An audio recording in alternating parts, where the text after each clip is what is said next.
Thank you.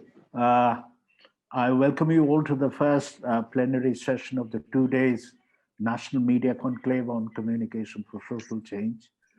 Uh, as we had a wonderful inaugural sessions, the various speakers highlighted very, very important and very pertinent issues.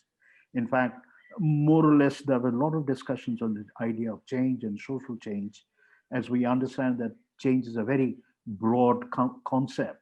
I mean, though change is all around us, we do not refer to all of it as a social change.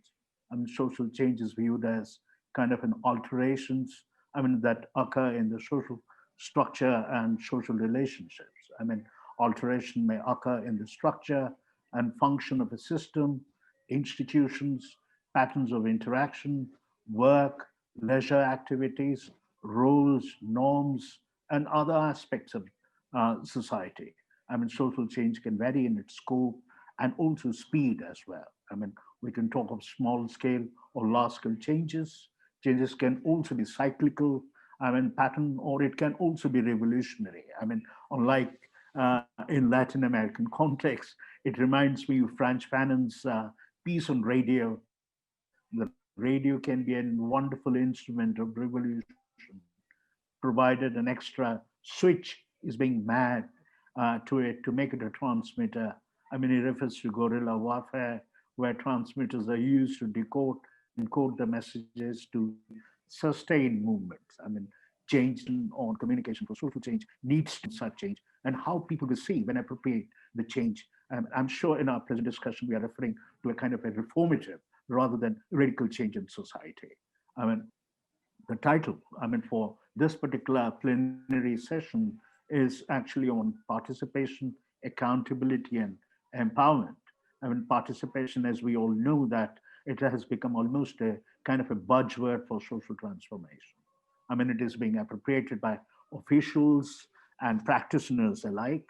I mean, although the term has potentially has an explanatory power, the way the method and research has been ardently deployed with regard to communication and development concepts and strategies need interrogation. I mean, since mid 1980s, words such as participation, empowerment, bottom-up planning, indigenous knowledge, world of development. I mean, by 1990s, and you find that the popularity was such that every major bilateral development agency emphasized participatory policies, acknowledging the importance of indigenous knowledge and claiming to empower local people.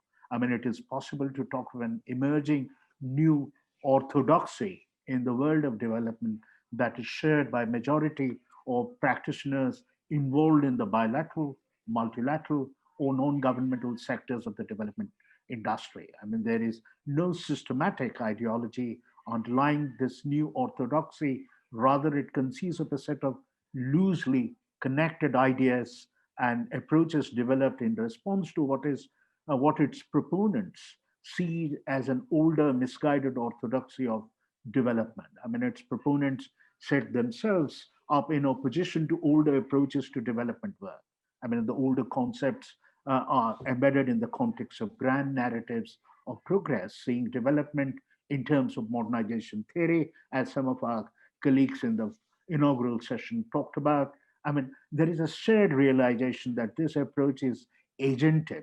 I mean, that is, it depicts a state of affairs, usually in the countryside, which morally requires and legitimizes an active involvement of modern, what you call the secular missionaries, armed with their media tools to inform and change. Finally, I will just end here by saying, I mean, it reminds me when I invited Alan Fowler, an architect of popularizing participatory research in the World Bank report in the mid 90s. He was a former student of Robert Chambers to deliver a lecture to the students in my university. He replied with an exclamatory note, oh, not again. He said he would speak in one condition if he is allowed to speak, and that is he talked about end of participation.